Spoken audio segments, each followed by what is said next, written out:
Hi, I'm Jeannie Posner, and this is the Posner Property Perspective. As a realtor in Metro Atlanta, I've spent years helping people just like you buy, sell, and create homes that truly fit their lives. In this podcast, we'll dive into everything from home flipping tips, healthy home living, to exploring the unique lifestyles and charms of North Metro Atlanta. Whether you're a first-time home buyer, a seasoned seller, or just curious about real estate, I'm here to educate, inspire, and to guide you through it all. Because buying or selling a home doesn't have to be stressful. It can actually be fun. So let's take a fresh perspective on real estate together. And I'll see you at the closing table. Welcome to the Posner Property Perspective. We're here today with Marlon, who's going to tell you why it's so important to have a home inspection when purchasing a home. We're going to talk today about the difference between cosmetic problems and true issues. When do you have to get concerned? When is it just going to be a minor repair? But it's so important to know this is the biggest investment you're making, and we need to make sure you feel confident in that purchase. So Marlon, thank you for coming on today. He was just sharing he's at the beautiful Chateau Alon here up in North Georgia.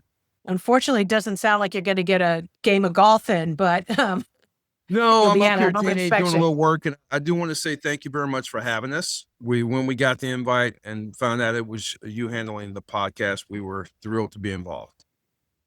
We're really excited. I'm a big believer in home inspections, and I feel it's so confident. I was mentioning earlier, so many people during the craziness of COVID, when you were having multiple offers and things were, people were offering 40, 50, 100,000 over asking. And it was really crazy. I had one property we had 30 offers on.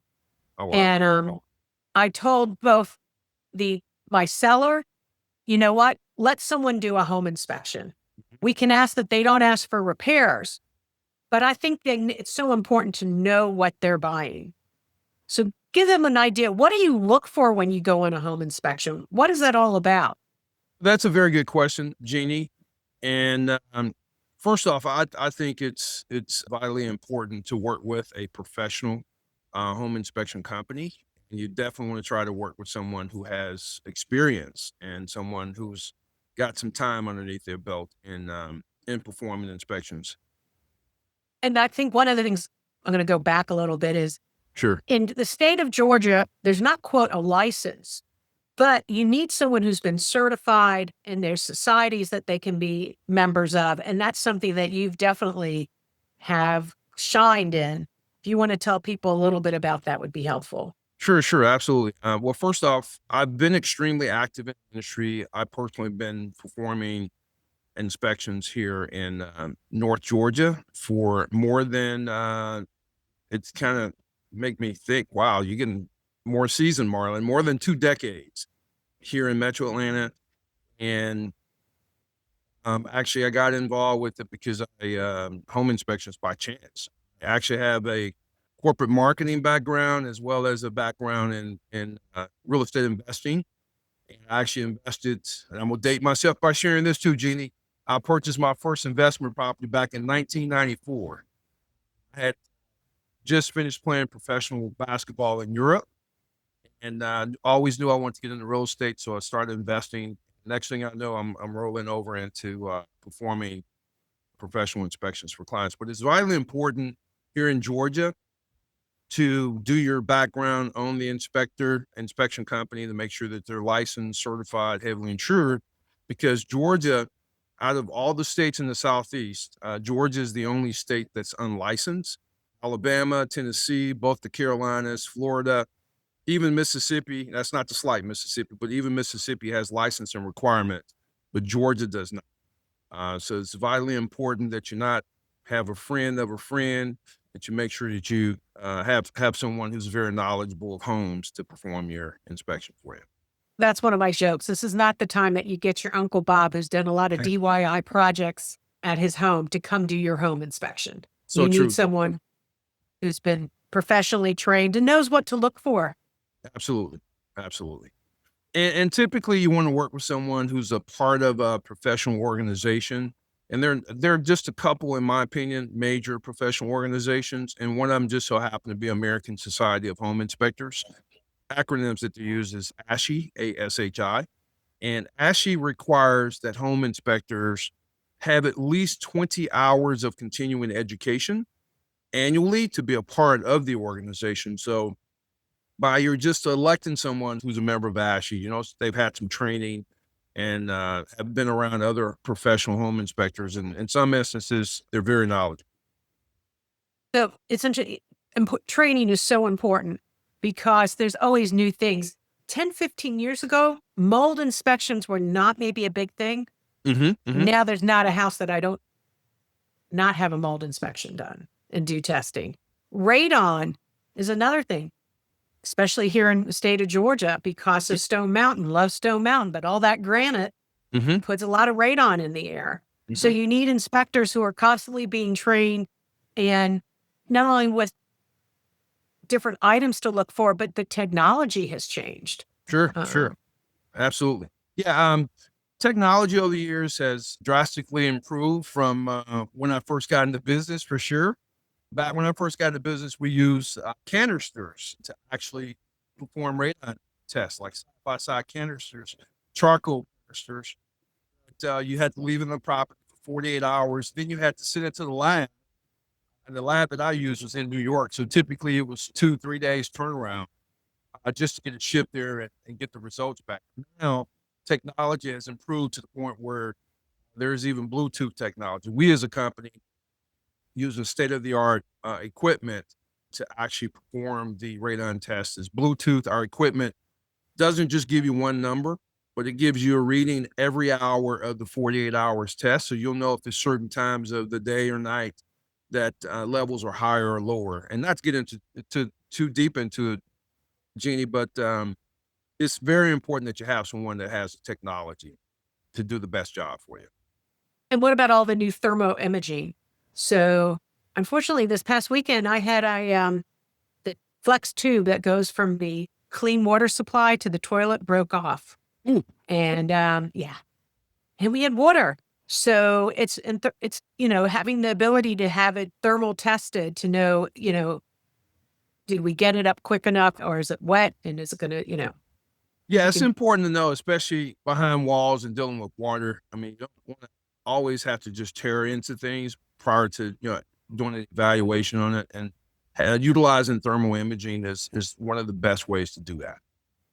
What are some of the things that you commonly come across that you have to let the seller and the buyer know, I found something, but it's correctable? But what are some of the common things you see on an inspection? As you stated earlier, things are always changing. Requirements are always changing for, county, city, government. Safety issues are always improving, which is a good thing. We're finding now a few things that we weren't really, I'm going to use the term red flagging. Like a lot of the handrails on decks and steps are not adequate. You need to have a grab rail on the railing so that if it's someone that's seasoned, that's a nice way of me saying someone older, someone that's seasoned, or a young person can actually have something to grab. That's a big thing that we're finding. More technical, inside electrical panels, we're finding a lot of issues on things that were acceptable, say 2, 3, 5 years ago, are not acceptable in electrical. So we end up flagging a lot of what we call double taps for the neutrals and ground, not to get too technical, but items such as that. But a lot of safety things we focus on. Here lately, we've done a number of homes that were built in the 50s, and quite naturally, they weren't just as safe back in the 50s. And we find that a lot of those homes don't have adequate electrical outlets because, back in the 50s, we didn't have all the technology that we have now. So we end up educating clients about inadequate, not enough electrical outlets. Also, too, in those homes, we find a lot of two-prone outlets, which means that there's no grounding in the home, and not having electrical grounding, Jeannie, is not a good thing. What about GFCIs? Like, I know some outlets near the waters, like a sink or a bathtub, you have the GFCIs, but sometimes some of the systems now are having it where it shuts off at the breaker box. Correct. And I must admit, if I were a homeowner, I would prefer the old way in which I'm going to say the old way, in which you have the GFCIs locally in the kitchen or at the exterior. Now, most electrical panel in newer homes, you have so many AFCI, GFCI breakers or combo breakers that are actually in the panels that if you trip something, you have to go to your electrical panel to reset it, as opposed to resetting it at that location where it was tripped. So I'm not too fond of that. One of the reasons why I'm not too fond of it, Jeannie, is we have to check those. So we have been taking a lot more trips back and forth to the electrical panel when performing inspections on those properties. But we're finding too, again, that some of the older properties don't have GFCIs in the areas that we recommend them, which typically going to be on the exterior, garage, kitchen, and the bathrooms.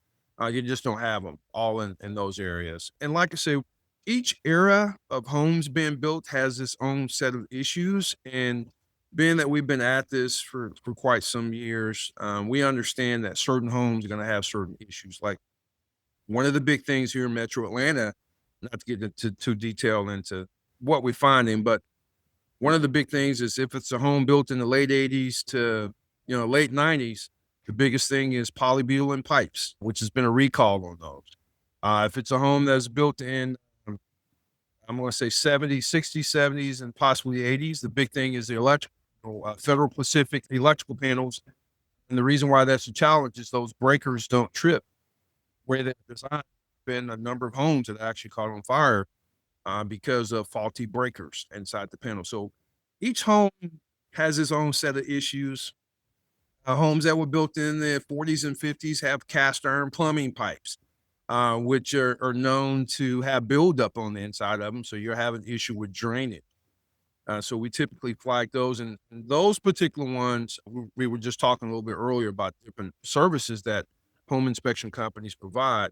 We as a company, if it's built in the 50s, 60s, and then possibly even the 70s, we recommend that you have a sewer scope performed as well, where the inspector would send a camera into the drain lines and record what it looks like and find out if it has buildup on the inside, find out if it has tree roots that have grown into it, find out if it has bellying in the lines as well. So it's a lot to look at during the home inspection. So we just did that on a home we had. I always believe if it's 70s or before, I'm like, you're doing a sewer scope because we got to know what's going on. And we just, we're going to close Friday on a home. And the owner was already aware. He goes, I'm going to replace the entire sewer line. And he just had it done this past week because there had been tree roots had gone into, It's a lot more common of a thing than most folks know about. And that's the reason why I applaud persons like yourself, Jeannie, who take out the time to create these podcasts to make the public aware of things that they should not necessarily be frightened of, but just be aware of as it relates to, like you said in the beginning, their biggest investment. You want to be aware of the potential issues that you'll have in them. So I look at a home inspection, it's a way of seeing what down the road am I going to possibly have to do to maintain a home? I think a lot of times, especially if people are coming from rentals, be it apartments or a home, they were never responsible for the maintenance. And a big part of the home inspection is letting you know not only, okay, maybe this is an issue and we have to maybe go back and negotiate it, but it's also what over the long term am I going to need to protect my investment? Sure. So that's what's important about having a home inspection is what do I need to know so that long term, and when you break up your report, nowadays these reports are like 70 pages. And I think that freaks out the buyer a little bit. I'm like, no, it's going to be like 70 pages because they're going to put a lot of photos. So you really understand what they're talking about. Sure, sure. But what are some of the long-term maintenance issues that you sometimes recommend to make, especially a first-time home buyer, aware of? First off, Jeannie, when a home inspection is performed, the home inspection, in my opinion, should be performed to give the client an education of the overall operations of the home. When I say an education, I mean education about the various systems in the home, to just so they'll have an idea. And we as a company even educate them on life expectancy of certain items inside the home. For example, if you, and this is not Marlin, this is a plumber, say a hot water heater, for example, is designed to last anywhere from 10 to 12 years. The HVAC, that is the furnace and AC, is designed, if you talk to a HVAC company, they're going to say, 13 to 15 years for HVAC. Some will tell you longer, some will tell you shorter. I think the ones that telling you shorter want you to change your system a little bit more frequently so they get business from you, but that's a part of it. So it's just, and what a home inspector should do is give you an education on where that product is and the life expectancy. Roofs, for example, if you have a 3-tab shingle, it's designed to last 20 years. And here in Georgia, depending upon if you have proper ventilation up in your attic, that life expectancy could either be decrease or it could be increase if you have proper ventilation in your attic and not as much heat in the attic. But with the 30-year architectural shingle, you're looking more closer to 30 years of life expectancy. So it's one of the reasons why it's important and going through the home purchasing process that you have as much data as you can about the home that you're looking to purchase.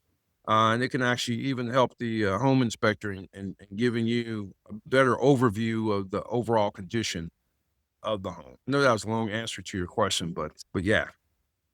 And one of the things I always ask my inspectors is, can you go over with my buyer, where's the water cut off? Where does gas come into the house? Where do they shut these lines off so that they know? Absolutely. And I have to say that's part of the education. And it's advisable, in my opinion, that if you can attend the inspection, that's the time that you really learn about your home. If you can possibly attend. I mean, some folks' clients can't, but it's best that you attend it because that way the inspector can walk you through and show you where the main water shutoff valve is, where the main shutoff is for your natural gas if the home has natural gas in it, where your electrical panel, and how do you shut off, on and off breakers. We oftentimes joke with clients and tell them, look, let's go over to this panel so we can show you where this AFCI is or the GFCI reset is located so that you don't be paying an electrician to come out just to press a button for you. So we think that it's important that the client take out time to get their education. And in the report, usually you'll break it down to, okay, this is something I have to red flag. This is something, maybe it's the air conditioner is 10 years old, be on the lookout 3 to 5 years from now. Sure. How do you break it? How do you tell them to read the report? Well, fortunately for us, I mean, we've been utilizing a software that is incredibly detailed. I mean, it's our software is so detailed. We put down the name of your faucets, name of your toilets on the report. We even put down the manufacturer, model number, serial number of the furnace, the AC, the hot water tank. And by the client having this information, and if they were to have to call for a service person, say for a furnace, and if they have that information about that furnace at their fingertips, they can share that with the experienced HVAC person. And if you just tell them what you have, and if they've been working on them for some years, they almost know what tools to bring with them and what parts to bring with up front. So our reporting system is set up where it's broken down into those different components. The plumbing, for example, underneath the plumbing section of the report should have pictures of the main water shutoff. The exterior of the home typically is where the gas shut off. So you should have pictures of gas shut off. You should even have the home inspector to even show you other little things. And I say little things because it's typically pretty simple to change your filters in your furnace. They should educate you on where the filter is located. They should even take a picture of where the filter is. So guess what? If you forget where it is, you can pull up the report and view it. And the size. Yes, absolutely. The size is vitally important. But yeah, it's a lot of detail that goes into performing the inspection. I literally had a client to tell me a couple of days ago, no, the latter part of last week, man, you guys look at a lot of stuff, and it's so true. You definitely want to make sure you're communicating with the home inspector that has knowledge of homes. And most home inspectors can get there over time, but you really do want to find that inspector that has experience to perform. You don't want to be their first home they're inspecting. N- And typically on like a 3,000 square foot home, about how many hours do you anticipate being at the home? well, we typically tell clients to set aside about 3 hours to allow a thorough, detailed, and informative inspection to be performed. And do you like the buyer to be there the whole time or just at the, the last 30, 40 minutes? What's your Well, recommendation? some inspectors prefer the client to come at the end. With us as a company, we have more flexibility. If you want to be there to see all the ins and outs of the home, fine with us. Typically, it adds a little bit more time to the inspection, but okay with that. And the home inspector should be okay with the client wanting to get an education about the home. So a lot of them like for the clients come at the end with us. It depends upon the client. Like I said, we have a high percentage of clients that are not present at all for the inspection. So typically when that happens, the inspector should take extra pictures if necessary to educate the client on where the certain concerns are. Are there any challenges you feel that you're seeing now that maybe you didn't see 5 years ago? Um, I have to say it hasn't been drastic changes. I would have to say probably the biggest thing in the industry now is due diligence timeframes. We're noticing that it's been an uptick on it. Some of the realtors that we have been working with for quite a few years, and especially back in 2020, 2021, 2022, which we all know what Can you was be out there happening. now? Yeah, we all know what was happening around that time frame. A high percentage of our realtors will call us, "Hey, Marlon, I've got one potential going on the contract. Can you get me in today?" It's always today because due diligence time frames you really just didn't have, and we noticed an uptick in the due diligence time frame. It's gone from 3 days, 5 days. Now we're seeing more 7 to 10. So that's a great thing to see for clients. It gives them adequate time to really go and dissect the inspection report and get a good feel for if the property is the one for them. Maybe there's a repair that's needed and you want to the buyer wants to bring in a contractor to say, how much is this repair going to cost? Absolutely. So, Absolutely. we give them a little more time. We can be a little bit more thorough. Absolutely. But as it relates to changes in the last 5 years, I would have to say some of the biggest changes have been within the electrical panels. And safety, of course, is really a big thing. Back 3 to 5 years ago, it was okay to have, I don't want to get too technical, but two neutral wires in the same lug inside the panel. Now, it's not acceptable. So now, as professional home inspectors, we have hundreds of thousands of homes out here that have them double tapped. And like I say, even I can recall, Jeannie, about 12 to 15 years ago, there was another discovery with the sediment trap or drip legs on furnaces. Back then, they actually installed them where the drip leg would just hang off the bottom of the pipe going into the furnace. Then they realized, and the drip leg, by the way, or sediment trap, is designed to catch any moisture or debris that mysteriously get into the line to keep it from going into the furnace and clogging up injectors or what have you. Then they realized that by having it set up in a T format, it's going to blow it right past the sediment trap. I can recall, gosh, this had to have been at least 12, 15 years ago. I was literally in an attic with a gentleman who had close to 30 years of experience with Georgia Natural Gas or Georgia, I think it was Georgia Natural Gas. And he gave me a crash course in Marlon. This is the reason why you don't need to have it this way. He was like, there are hundreds of thousands of them out here like this. And so I can recall I was at the cutting edge of educating folks that if you have your gas pipe set up in this fashion, and if the gas company comes out, they're not going to turn your gas on. They're going to put a red tag on it, and they're going to say improper installation of sediment trap. And I had so many clients that I had to educate about that. And sure enough, right after I started talking about it, folks were realizing that the gas was not going to be turned on. So that was a huge thing some years ago. But The biggest thing now, I think, is electrical issues, and we're focusing a lot more home inspection company wise on safety concerns. And what about, I think a lot of people are hesitant when they're buying a new home. They don't think they need a home inspection because they're like, oh, I'm going to have a year warranty. And I'm like, no, we need to know what's going on. I like to do like 2 home inspections, one before the drywall goes up and then when it right before closing. What is your feeling about home inspections on new construction? Okay, Jeannie, you're telling on yourself. You are really a professional realtor by advising your clients to have those 2 inspections done. Yeah, we definitely advise you to have with new construction, pre-drywall inspection. That's inspecting the property before the drywall goes up. After the rough end, what they call a rough end, has been completed. The rough end is a rough end for the electrical. That's where they run the wires through your wall of the home.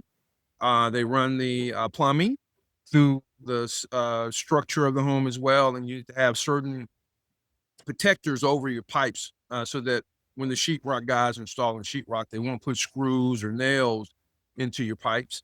Another thing that's important to check at the rough end is the HVAC, your ductwork. There are some areas that you can't access inside the home, and if they have the pipes restricted, guess what? In the summer, that particular room where the pipe is restricted, you didn't catch it, it's going to be hot in the summer and it's going to be cold in the winter because it's not getting proper ventilation to the rooms. But more importantly, during the pre-drywall, the structure of the home is checked. Like you might have areas where you have joist hangers where have long spans and you have joist hangers. Oftentimes we've seen it where each hole inside that joist hanger should have a nail in it. I can't tell you how many times we performed the inspections and they didn't have all the nails. And it's just simple things like that. And you'll be wondering why floors are not level. It's because it probably wasn't checked and you don't have all the nails in the joist hanger. So it's very advisable. And Jeannie, it's even to the point where I did work with the client on about a 4,500, close to 5,000 square foot home that was new, practically brand, less than a year old, I think. And I could tell that the folks did not have an inspection done just because of some of the simple things that were not there. Like a lot of folks don't know, when you have doors installed and the doors are lifted up just a little bit, when you install them, there's a space underneath that door. And you should have what's called a kick plate installed. It's designed that your foot doesn't get caught underneath the lip of the door that's hanging over. And you don't have people falling in your house as opposed to walking into your house because it get tripped on the way in. And oftentimes I'll see new construction. I can tell they didn't have an inspection done because the inspector would have caught it didn't have the kick plates on the bottom of the doors. So just simple things that home inspectors are going to find that are safety. Most of the time it's safety items, Jeannie, that need to be caught. I always joke around that I don't go into attics and crawl spaces. I leave that for the inspectors. But here's something. What is the funniest thing you've ever seen in an attic? The funniest thing I've ever seen in the crawl space is some eyes looking at me. That's not funny. Yeah, no. That's why I don't go in them. Yeah. And you know, Jeannie, I have this thing I call crawl spaces and attics. I call that job security. Everybody can't go in those areas. So there's job security. But no, I can recall once, I think it might have been in Tucker, Georgia. I performed an inspection. And the catch is it was in January when I performed the inspection. I kid you not, I went into the crawl space and I saw I'm not exaggerating. I probably saw about 15, 16 snake skins in the crawl space. But Jeannie, I'm an outdoors guy, so snakes don't scare me. I don't mess with them, but snakes don't scare me. And I knew at that time of the year, the snakes were not going to move anyway because it was in January. So they were actually in hibernation mode. At least I was hoping they were in hibernation mode. But yeah, we see some incredible things being home inspectors. And so that was one that I'll never forget. I did go in there because the furnace was there to examine it. But I have actually done some crawl spaces. Genius is not necessarily obvious via this podcast, but I'm not exactly a little guy. I'm standing 6'6", and Well, I figured if you were a professional basketball player, yeah, you had to be kind of tall. yeah. I'm actually one of the taller home inspectors you'll ever meet in your life. But I've had taken some pictures of some tiny crawl spaces and sent them to my wife, and she'd be like, "No, you're not going in there." So it's the profession is really a phenomenal profession to be in. I really appreciate you coming on today and sharing us. I want you to say the name of your company for everyone, and we'll have the information down below. Sure. The name of our company is Home Inspection Providers LLC, but for short, we call it Home Inspection Pros. Again, we've been at it for more than 2 decades now. I'm proud and really feel appreciative of Jeannie allowing me to come on her podcast. But I like to let folks know that I'm probably one of the more decorated home inspectors in the state of Georgia. In that there's a professional organization called American Society of Home Inspectors. It's called ASHI Georgia. I'm a past president of ASHI Georgia. And then there's a national organization called Examination Board of Professional Home Inspectors. This board actually manages what's called the National Home Inspectors Exam in HIE. Again, which doesn't mean anything in Georgia because it's unlicensed, but in 38 states in the United States, if you want to become a home inspector, you have to pass this exam. And that organization has 14 board members in the United States. I'm pleased to share that I'm one of the 14 board members. The organization has been in existence for 25 plus years, and I'm actually the first and only inspector from the state of Georgia to be a part of this board. So really delighted to serve the industry. I'm passionate about it. And again, Gina, I want to thank you for allowing us to share information about home inspections on your podcast. You're doing a phenomenal job and making the public aware of the various important things about a home. And in my opinion, the home inspection is one of the most important portions of the process. I truly agree with you. We have to know what they're buying, and you have to, like I say, if you are in a multiple offer situation, you can give up the right to ask for repairs, but don't give up the home inspection. So again, thank you for joining us today on the Posner Property Perspective, and we look forward to seeing you at the closing table. Thank you. Thanks for tuning into the Posner Property Perspective. I hope you enjoyed today's episode and found it helpful as you navigate your real estate journey. Remember, whether you're buying, selling, or just exploring the market, I'm here to help to make the process smooth, exciting, and stress-free. Let's take the next step together. Contact me today. I'd love to hear from you and make your real estate wishes come true. Until next time, take care, stay inspired, and I'll see you at the closing table.